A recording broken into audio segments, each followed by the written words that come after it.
Tenggelamkan PKS, ditulis oleh Rasto di seaworld.com. Halo, selamat menyaksikan informasi dari channel Tanda Seru. Tidak bisa dipungkiri bagaimana bangsa ini bangkit berjuang merebut kemerdekaan dari cengkeraman para penjajah. Hal ini membuktikan bahwa sejarah bangsa ini didirikan di atas tanah yang basah oleh tumpahan darah para pahlawan yang dengan gagah berani mempertaruhkan jiwa raganya. Ideologi Keramat telah menyatukan tekad di bawah semboyan merdeka atau mati menjadi keletar cemeti yang mampu mengobarkan semangat hingga membuncah menjadi bola api yang membakar dan meluluh lantakkan arogansi pasukan para Belanda. Ingat, negeri ini tegak berdiri di atas jasa para patriot perkasa yang lebih memilih binasa daripada harus bertekuk lutut di bawah sepatu Lars tentara Eropa. Sampai para perampok di jalan Tuhan menyebarkan ajaran kebencian dan gemar meneriakkan bahwa kelompok yang berada di luar barisan yang berbeda paham dengan mereka hanyalah budak-budak kesesatan.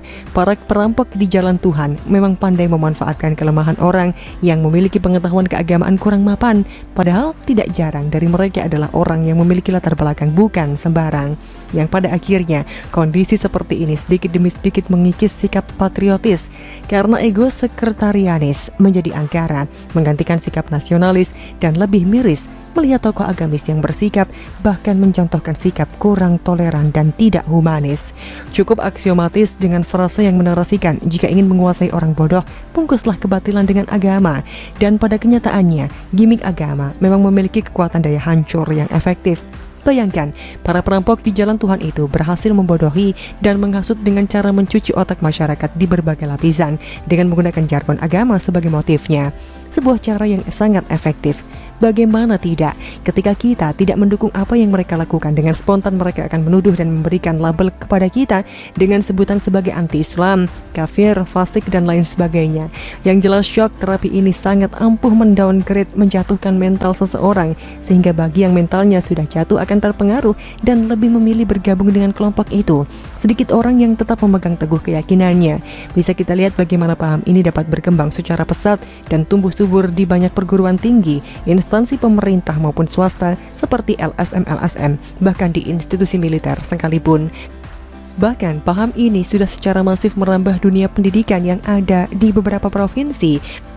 Dari tingkat sekolah dasar sampai SLTA, agama menjadi candu yang memabukkan dan mampu membuat bodoh penganutnya. Sebagai bukti praktek tersebut benar adanya, dapat kita lihat bagaimana dukungan yang diberikan masyarakat atas konsep negara agama. Bahkan ketika gerombolan yang mengusung negara agama ini mendeklarasikan gerakan dan tujuan organisasinya. Aneh, stasiun televisi pemerintah malah ikut menyiarkan acara perhelatan tersebut. Sungguh sebuah tindakan yang tidak bisa ditolerir jika kekuatan yang ingin menggantikan konsep Pancasila sebagai negara justru di-endorse oleh sebuah lembaga penyiaran milik pemerintah. Seperti penjelasan yang disebutkan di awal tulisan ini, bagaimana praktek pembodohan sudah menimbulkan dampak yang sangat serius bagi kehidupan sosial dan kehidupan bernegara. Hal ini bisa dibuktikan bagaimana masyarakat telah melupakan jasa besar yang telah diberikan para pahlawan yang gugur dalam meraih kemerdekaan. Sejarah tumpah darah telah digusur oleh syariah tumpah ludah yang diajarkan para pengasong khilafah. Pancasila yang dirumuskan kaum cendekia dan para ulama, mereka anggap tidak lebih hanyalah rekapan rumus kode undian yang diharamkan. Muncullah penolakan terhadap konsep Pancasila sebagai dasar negara yang telah mempersatukan ragam suku, agama, dan ras selama itu. Kini masyarakat Indonesia yang pluralis berada pada situasi yang kritis, di mana sesama anak bangsa lebih mengedepankan kecurigaan tinimbang menjalin kekeluargaan yang sudah menjadi ciri khas dari karakter bangsa ini sejak berabad-abad silam. Sementara para perampok di jalan Tuhan masih bebas berkeliaran menghembuskan ajaran yang menyulut perpecahan tanpa ada konsekuensi hukum yang seharusnya dijalankan. Lebih gila lagi, ada partai peserta pemilu yang menolak Pancasila sebagai asas partainya, padahal mereka menikmati fasilitas negara yang selama ini ditentangnya. Bagaimana mungkin PKS bisa memiliki dan menempatkan perwakilannya di gedung yang berbentuk bera itu? Logiskah kelompok penentang Pancasila itu memiliki perwakilan di Dewan Perwakilan Rakyat atau DPR? Pertanyaan ini muncul karena hal itu bisa diartikan bahwa menolak Pancasila bukanlah sikap khianat warga negara, karena sesuatu hal yang mustahil jika para pengkhianat bangsa memiliki perwakilan. Bukan begitu? Bagaimana menurut Anda?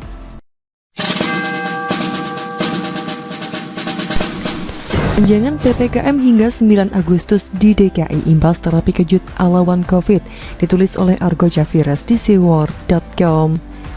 Level 4 di DKI Jakarta akhirnya kembali diperpanjang hingga 9 Agustus 2021.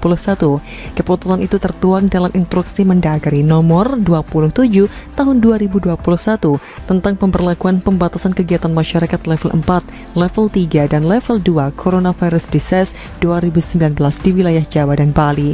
Pemberlakuan perpanjangan PPKM level 4 itu diberlakukan untuk seluruh wilayah DKI Jakarta, baik itu untuk Jakarta Pusat, Jakarta Selatan, Jakarta Barat, Jakarta Timur, Jakarta Utara, termasuk Kepulauan Seribu. Sejumlah ketentuan masih sama dengan penerapan PPKM level 4 sebelumnya. Di antaranya, kerja dari rumah atau work from home atau WFH 100% bagi perkantoran di sektor non-esensial. Selanjutnya, pembatasan jam operasional supermarket, pasar rakyat, toko kelontong, dan pasar swalayan yang menjual kebutuhan sehari-hari juga dibatasi hingga pukul 20.00 waktu Indonesia Barat dengan kapasitas pengunjung 0%. Sedangkan untuk kriteria bisnis usaha apotek dan toko obat tetap boleh beroperasi selama 24 jam karena menyangkut penyediaan obat-obatan bagi warga yang membutuhkan. Ketentuan pelarangan rumah ibadah mengadakan ritual berjamaah juga tetap diberlakukan. Begitu juga dengan aktivitas belajar di sekolah dilakukan secara online. Kegiatan sosial kemasyarakatan lainnya juga ditiadakan, contohnya kegiatan resepsi pernikahan. Ketentuan perpanjangan PPKM level 4 ini mulai berlaku di DKI Jakarta pada tanggal 3 Agustus 2021, besok sampai dengan tanggal 9 Agustus 2021. Ya, begitulah kura-kura, semua malapetaka yang terjadi di DKI Jakarta ini sesungguhnya adalah imbas dari akumulasi ketidakmampuan One Covid dalam mengatasi penyebaran virus corona di DKI Jakarta. Salah satu fakta penyebaran virus corona yang tiada akhir di DKI Jakarta adalah imbas dari keputusan One Covid saat membatasi transportasi massal pada hari Senin tanggal 16 Maret 2020 yang lalu. Dengan segala sok tahunya saat itu, One Covid membatasi sejumlah transportasi massal mulai dari Transjakarta, LRT, dan MRT. Akibatnya fatal, ledakan penumpang pun tak terkendali. Ribuan penumpang akhirnya harus antri berjam-jam lamanya sampai mengular bermeter-meter panjangnya, sehingga alih-alih mau mengatasi kerumunan warga agar tidak terjadi penyebaran virus corona di DKI Jakarta yang lebih meluas, yang terjadi justru sebaliknya. Ribuan penumpang yang antri banyak yang tertular virus corona karena jarak antrian di halte-halte dari satu penumpang dan penumpang lainnya sangat dekat. Keputusan bodohnya One Covid itu menuai kecaman banyak pihak, termasuk dari para pendukungnya, DPRD DKI, dan para politisi partai yang dulu mendukungnya. Mereka kecewa dan geram dengan keputusannya yang ngaco membatasi sejumlah transportasi massal di DKI Jakarta saat itu, sehingga mengakibatkan banyak yang terpapar virus corona yang dampaknya menyebar dengan cepat secara sporadis di seantero Jakarta.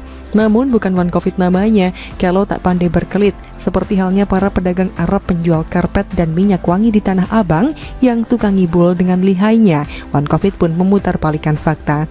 One Covid berupaya menutupi aibnya sebagai gubernur terbodoh dalam sejarah NKRI dengan melontarkan statement bahwa ia memang sengaja beri efek kejut kepada warga DKI Jakarta dalam menghadapi pandemi virus corona.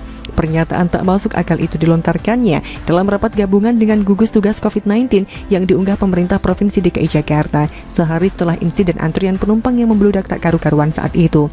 Dengan percaya diri yang terbalut dalam kesantunannya yang penuh dengan sandiwara, kepura-puraan, dan kemunafikan itu, One Covid bilang bahwa dia ingin memastikan bahwa masyarakat ibu kota benar-benar mengerti akan bahayanya penyebaran virus corona. Jadi ketika orang antri panjang sadar bahwa COVID-19 bukan fenomena di WhatsApp yang jauh sana, ini ada di depan mata, ujar One Covid dalam semburat raut wajah yang penuh dengan sandiwara yang dapat disembunyikannya melalui senyum yang dipaksakan. Dengan keahlian yang dimiliki seperti para pedagang Arab pada umumnya yang tukang ngibul di Tanah Abang dan Pasar Baru itu, One Covid berdalih bahwa jika tak ada kejadian seperti itu, maka warga DKI Jakarta pasti masih anteng-anteng saja dalam menghadapi wabah virus corona. Sampai di situ aksi ngibulnya selesai? Tidak. One Covid kemudian memutarbalikkan fakta dengan mengibaratkan bahwa virus corona itu seperti serangan tanpa wujud, sehingga diperlukan kerja yang tidak normal dalam mengantisipasinya. Lebay atau ngibul, dua-duanya iya, dan ngeselin, padahal tanpa membual dengan dalih terapi kejut dan serangan tanpa wujud. Warga DKI Jakarta saat itu sudah panik luar biasa karena banyak yang sekarat dan meninggal dunia akibat terpapar virus corona. Aksi ngelesnya saat itu sepertinya sudah dipersiapkan dengan matang oleh One Covid ini. Narasi terapi kejut itu ditirunya dari istilah terapi kejut yang saat itu digunakan oleh Perdana Menteri Italia yang menerapkan strategi terapi kejut untuk mengimbangi dampak wabah virus corona terhadap perekonomian di Italia. Namun, terapi kejut yang dimaksud Perdana Menteri Italia tersebut adalah upayanya untuk memulihkan perekonomian di negaranya dengan menggelontorkan dana besar sejumlah 7,5 miliar euro. Sedangkan terapi kejut ala One Covid itu justru bikin warga DKI Jakarta saat itu sengsara lahir dan batin, ngantri berjam-jam lamanya di halte-halte sampai selangkangan pada basah kuyup keringetan lantaran nungguin busway yang tak kunjung muncul. Plus terpapar virus corona. Itulah kebodohan hakiki yang dipertontonkan oleh One Covid melalui kebijakan ngawurnya yang menurutnya sudah tepat itu. Mau bagaimana lagi? Guns N' Roses bilang welcome to the jungle. Metallica bilang sad but true. Sebab mendulang di air keruh adalah cara One Covid binti Abu Nawas itu mengimplementasikan segala sesuatu dalam segala hal yang untuk karirnya.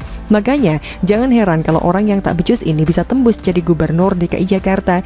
Mulai dari narasi jualan ayat ngancam mayat sampai dengan narasi gubernur muslim pribumi pun dilontarkan dari cangkeme itu agar bisa segera menyingkirkan si Cina kafir penista agama, calon penghuni api neraka jahanam non kekal abadi itu. Bahkan, di tengah meluasnya wabah virus corona pun, One Covid ini sudah tak punya rasa malu lagi karena faktanya memang urat malunya itu sudah putus lantaran keseringan mendulang di air keruh dalam berbagai kesempatan. Berbagai narasi dan kebijakan-kebijakannya yang selalu ngawur dan salah kaprah dalam penanganan pandemi COVID-19 di DKI Jakarta dilakukannya dengan segala cara tipu daya ala Abu Nawas untuk membenarkan perilaku ketidakbecusannya dalam bekerja. Kebijakan ngaco yang salah kaprah One Covid yang membatasi busway, LRT, dan MRT itu akhirnya ditegur keras oleh Presiden Jokowi. Presiden Jokowi mengambil langkah tegas dengan memerintahkan One Covid segera mengembalikan jadwal transportasi massal Transjakarta, LRT, dan MRT di DKI Jakarta. Akhirnya, dengan lemas tak berdaya, mantan pecatan Menteri Pendidikan dan Kebudayaan itu akhirnya mengembalikan jadwal transportasi massal Transjakarta, LRT, dan MRT di DKI Jakarta. Sesuai arahan Presiden terkait penyelenggaraan kendaraan umum massal untuk masyarakat, maka kami kembali menyelenggarakan kendaraan umum dengan frekuensi tinggi, ujar One Covid singkat tanpa semangat karena aksi pengibulannya saat itu akhirnya gatot al-kotot alias gagal total terkotot-kotot. Kura-kura begitu. Bagaimana menurut Anda?